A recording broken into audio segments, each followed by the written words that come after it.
மற்ற இங்கே வராத சீடர்கள் ரொம்ப எல்லையில் இருக்காங்க. அவங்களுக்கும் ஏன்னா எல்லாருக்கும் எல்லா சந்தர்ப்பமும் அமையாது. இங்கே வந்திருக்கிறவங்க வராதவங்களும் இங்கே எல்லை தாண்டி கூட இருக்காங்க, வெளிநாட்டில் கூட இருக்காங்க.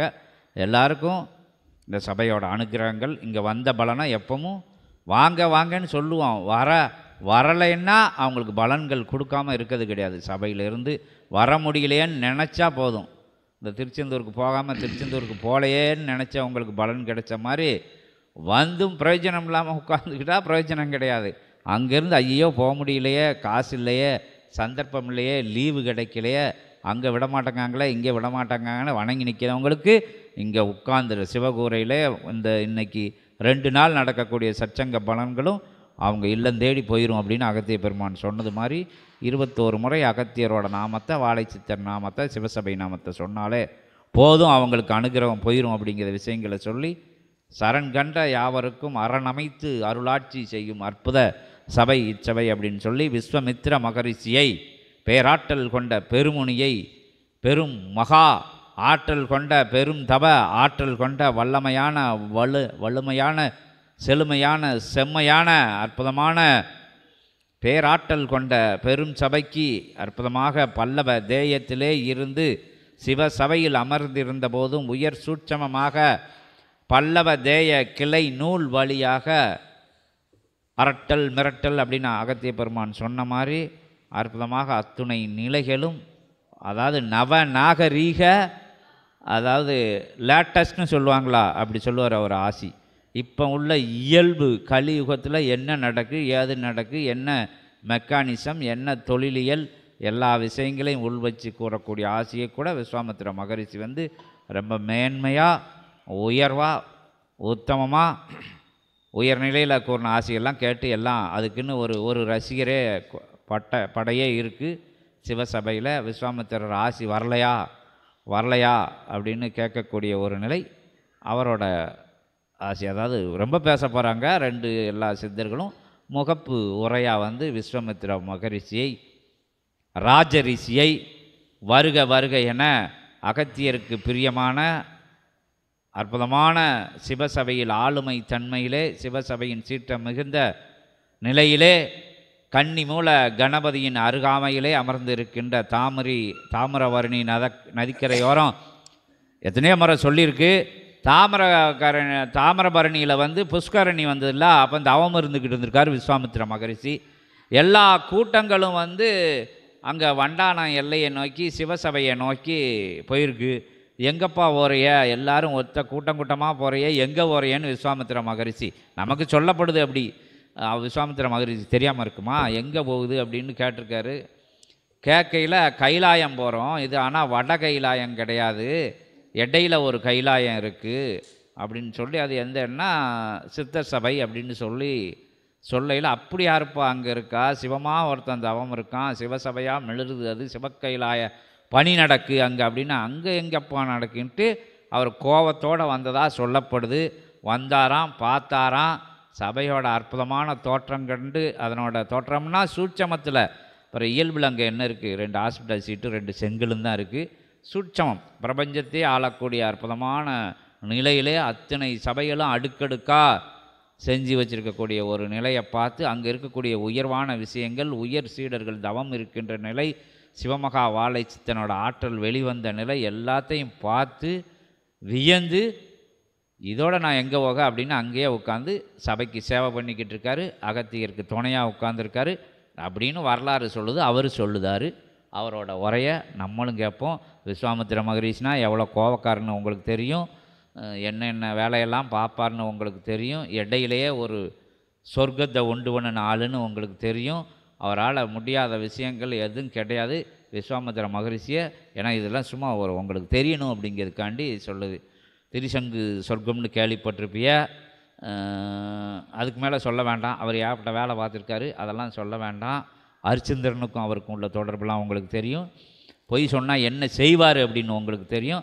அப்போ சித்த சபையில் வந்து பொய்யா நடிச்சுக்கிட்டு இருந்து என்ன செய்வார் அப்படிங்கிறதையும் பார்த்துக்கணும். இப்படி கணம் ஒரு கணம் அவர் இருக்கார், துர்வாச முனிவர் இருக்கார், 33 நவகோடி சித்தர்கள் சேட்டை பண்ணதவங்களாம் அங்கே உட்காந்துருக்காங்க. சபையில் சேட்டை பண்ணாமல் இருக்கணும்னு சொல்லி உட்காந்துருக்காங்க. பஞ்ச இந்திரியங்கள் பின்னாடி ஓடாதன்னு சொல்லி உட்கார்ந்துருக்காங்க. அப்படின்னு சொல்லி உட்கார்ந்த நிலையில் நான் அவரை உசுப்பி விட்டுறக்கூடாது. இருந்தாலும் அவர்கிட்ட உங்களுக்கு வந்து இங்கே என்ன சாட்டை அடி இன்னைக்கு கேள்விப்பட்டையெல்லாம் எப்போ பார்த்தாலும் சாட்டை சாட்டை சுழந்துக்கிட்டே இருக்கிற ஒரே இடம் சித்தனோட திருவாய் மூலமாகவும் சிவசூட்சம நூல் மூலமாகவும் அங்கே இருக்கின்ற வாழ்வியல் மூலமாகவும் வழிநடத்துகின்ற மூலமாகவும் சிவனோட ஆட்சி எங்கே நடக்குன்னு உங்களுக்கு தெரியும். எண்ணத்தை கொடுத்தாலும் காலில் விளக்க அனுமதிக்கிறதும், எண்ணத்தை கொடுத்தாலும் போற்று அப்படின்னு வாங்கி நிற்கிறதுக்கும், எண்ணத்தை கொடுத்தாலும் வாங்கி வாயில் போட்டுக்கிறதுக்கும், எங்கிட்டு போடாலும் பல்லழிச்சிட்டு போகிறதுக்கும் நிலையில் உள்ள சபை மாதிரி கிடையாது இச்சபை.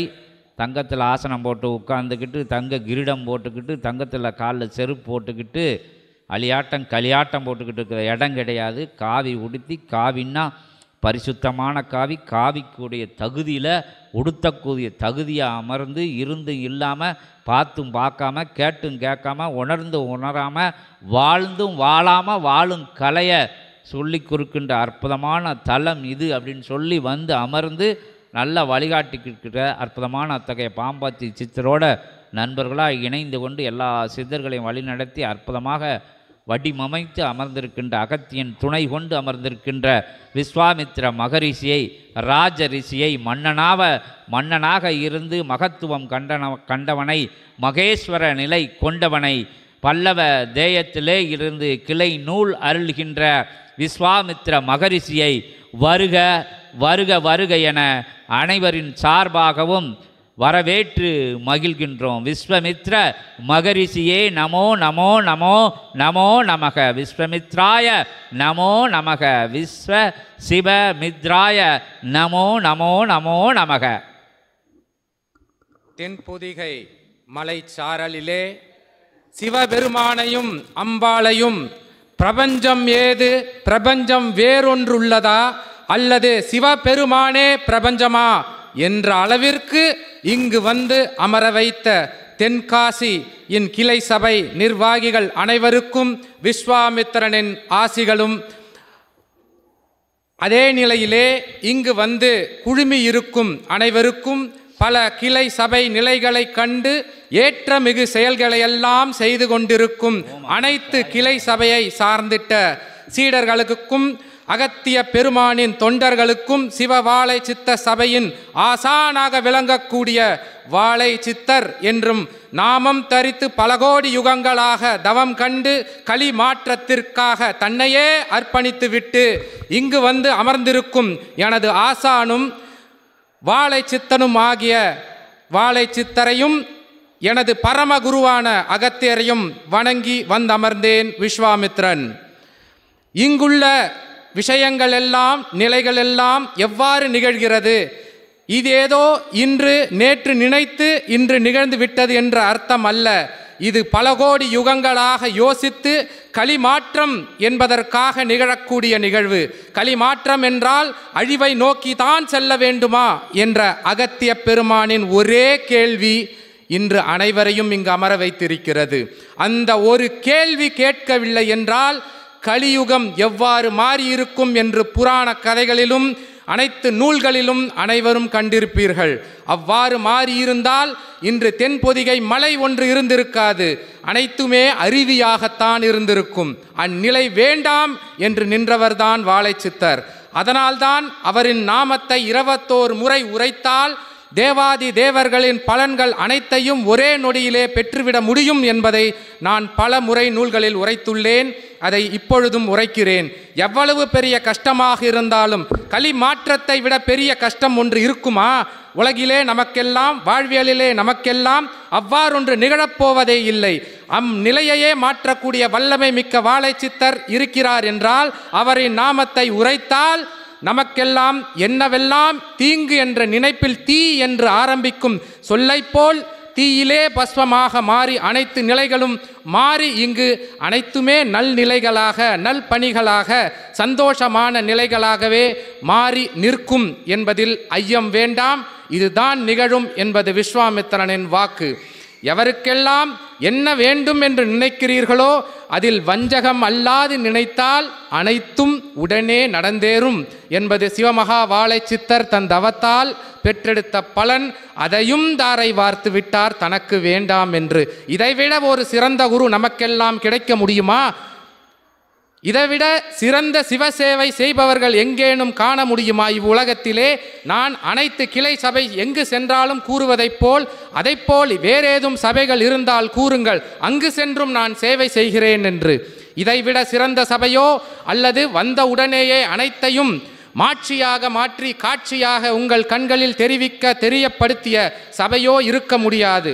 ஏன் இதற்கு முன்னே நடந்த வேல் பகிர்வு நிகழ்வுகளிலே வந்து அமர்ந்தவர்களெல்லாம் கண்கொள்ளா காட்சிகளை கண்டீர்கள் அல்லவா? அனைவரும் கண்ட காட்சிகள் எல்லாம் எவரவருக்கு என்னென்ன தெரிந்ததோ அதையெல்லாம் பகிர்ந்துள்ளீர்கள் என்று நினைக்கிறேன். சிவமகா பிரபஞ்ச வாழை சித்த சபை என்று தொலைநோக்கு சாதனங்கள் மூலம் அனைத்தையும் பறைசாற்று முறைகளுள்ளம் மூலம் பகிர்ந்திருக்கிறார்கள். அதனால் அதை கேட்டு பாருங்கள். இவையெல்லாம் ஒரு நாளிலே சாத்தியமா? அன்று புதிதாக வந்தவர்கள் கூட கண்ட காட்சிகள் உண்டு. ஏன் நேற்று வந்து இங்கு இரவு படுத்திருந்தவர்கள் உணர்ந்த நுகர்ந்த வாசனைகள் எவ்வளவு அனுபவித்தீர்களா எவரேனும் இங்கு? நேற்று இங்கு ஜவ்வாது வாசம் வந்தது, சந்தன விபூதி வாசனம் வந்தது. அதெல்லாம் பார்த்தவங்க சொல்லியிருக்காங்க சீடர்கள். உங்களுக்கு யாருக்கும் தெரிஞ்சிருந்தா சொல்லுங்க. இதற்கெல்லாம் என்ன நிகழ்வு என்றால், அம்மையும் அப்பனும் புடைசூழ நாராயணனும் முப்பெரும் தேவியர்களும் அனைவரும் இங்கு வருவதற்கான நிகழ்வுகள், தேவாதி தேவர்களும் அனைவர்களும் வந்து செய்திருந்த தருணத்தின் நிகழ்வே அவ்வாசனை நுகர்வுகளை நீங்கள் எல்லாம் அனுபவித்தீர்கள் என்ற நிகழ்வு. இதெல்லாம் எவ்வாறு சாத்தியம்? என்னால் முடியுமா? முடியாது. அகத்திய பெருமானாலும் வாழை சித்தனால் மட்டுமே முடியக்கூடிய ஒரு விஷயம். சிவமகா பிரபஞ்சத்தையே இங்கு அழைத்து அமர வைத்து கேள்வி கேட்கும் தலம் வேறேதும் உண்டா? எங்கேனும் கண்டிருக்கிறீர்களா என்று யோசித்து பார்த்தால் இருக்க மாட்டீர்கள் என்பதே நிதர்சன உண்மை. இங்கு மட்டும்தான் சிவத்தையும் அமர வைத்து கேள்வி கேட்க முடியும். எவரையும் அமர வைத்து இதை ஏன் செய்யவில்லை என்ற நிலையை கேட்க முடியும். நாம் அந்த நிலைக்கு சென்றிருக்கிறோமா என்று யோசித்து பார்த்தால் நாம் எந்த நிலையில் இருக்கிறோம் என்பதே நாம் அறியா நிலையில் இருக்கிறோம். அறியாமை என்னும் விஷயத்திலே சுயம்பும் கலந்து அறிவுடைமை என்ற நிலையே இல்லாமல் மதிகட்ட நிலையிலே இருக்கும் நாம் சிவத்தையே அமர வைத்து, சிவம் என்றால் என்ன, ஏன் திருநீர் பூசுகிறோம், இதையெல்லாம் நூல்களிலே படித்தவர்கள் இருப்பார்கள். சிவன் சிவமாக மாறிய விதம் தெரியும் அல்லவா? அனைத்தையும் எரித்து சாம்பலாக மாற்றியதாலே நாம் திருநீற்று சாம்பலை பூசுகிறோம். தனக்கென்று உள்ளே உள்ள அனைத்தையுமே எரித்து சாம்பலாக்கியவர்தான் சிவம். அந்நிலையை நாம் அடைந்தோமா? ஆனால் அவரை அழைத்து இன்றும் நம் மனதில் அடிமனதிலே கூட இதை வேண்டும் என்ற ஆசை நிலையை அறுக்கா நிலையிலே எதையுமே வேண்டாம் என்று துறந்து ஒருவர் அமர்ந்திருக்கிறார் என்றால் அவரிடத்தில் இது வேண்டும் என்றுதான் அங்கும் கேட்கிறோமே தவிர, இறைவா எனக்கு இது வேண்டாம், உன் கடாட்சம் போதும் என்ற நிலையை நாம் அடைந்தோமா என்று யோசித்து பார்க்க வேண்டும் ஒவ்வொருவரும். அந்நிலையை அடைந்து விட்டோம் என்றால் நீரே சிவமாக மாறுகிறீர், நீரே பிரபஞ்சத்துடன் கலந்து விடுகிறீர், நீரே சிவமகா வாழை சித்தருடன் கலந்து விடுகிறீர்கள். அகத்திய பெருமானுடன் ஒருவரோடு ஒருவராக ஐக்கியமாகி விடுகிறீர்கள் என்பதே நிதர்சன உண்மை. இங்கு நடக்கவிருக்கும் நிகழ்விலே எவ்வளவோ சத்சங்க நிகழ்வுகள் எல்லாம் நடந்தேறி முடிந்திருக்கிறது. ஆனால் இன்று தென்பொதிகை சாரலிலே எனது அரசன் அகத்திய பெருமானின் பாதம் பதித்து உலகமே, ஏன் அனைவரும் உலகம் நிமிர்ந்தது என்கிறார்கள், நான் கூறுகிறேன் பிரபஞ்சமே நிமிர்ந்தது. இறைவா அகத்தியா, உண்மைதானே? அனைவருக்கும் தெரிந்தது பூவுலகம் நிமிர்ந்தது என்று. பூவுலகம் நிமிரவில்லை, நம் பிரபஞ்சமே நிமிர்ந்தது. அவ்வாறு நிகழ்த்திய நிகழ்வின் காரணமாகவே இன்று தென்காசி மலைப்பொதிகையிலே வந்து அமர்ந்திருக்கும் சாரல் மழையின் நடுவிலே இன்று எவ்வித இடைஞ்சலுமின்றி நகழ்ந்தேறி நடந்தேறி சிறந்தேறி கொண்டிருக்கும் இச்சத் சங்கத்திலே அனைவரும் கலந்து அமர்ந்து சிறப்பித்து கொண்டிருக்கிறோம். அதிலும் தனி ஒரு சிறப்பு என்னவென்றால், நீங்கள் கேட்கும் கேள்விகள் அனைத்தையும் எவரிடம் நீங்கள் நினைக்கிறீர்களோ அவரிடமே கேட்கலாம் என்ற ஒரு பெரும் பாகியத்தை அருளியுள்ளார் அகத்திய பெருமான். அதற்கு முதல் எனது நன்றிகள். ஓம் அகதீசாய நமக. இவ்வாறு என் நிகழ்வும் நிகழவில்லை, எங்கும் நிகழவில்லை.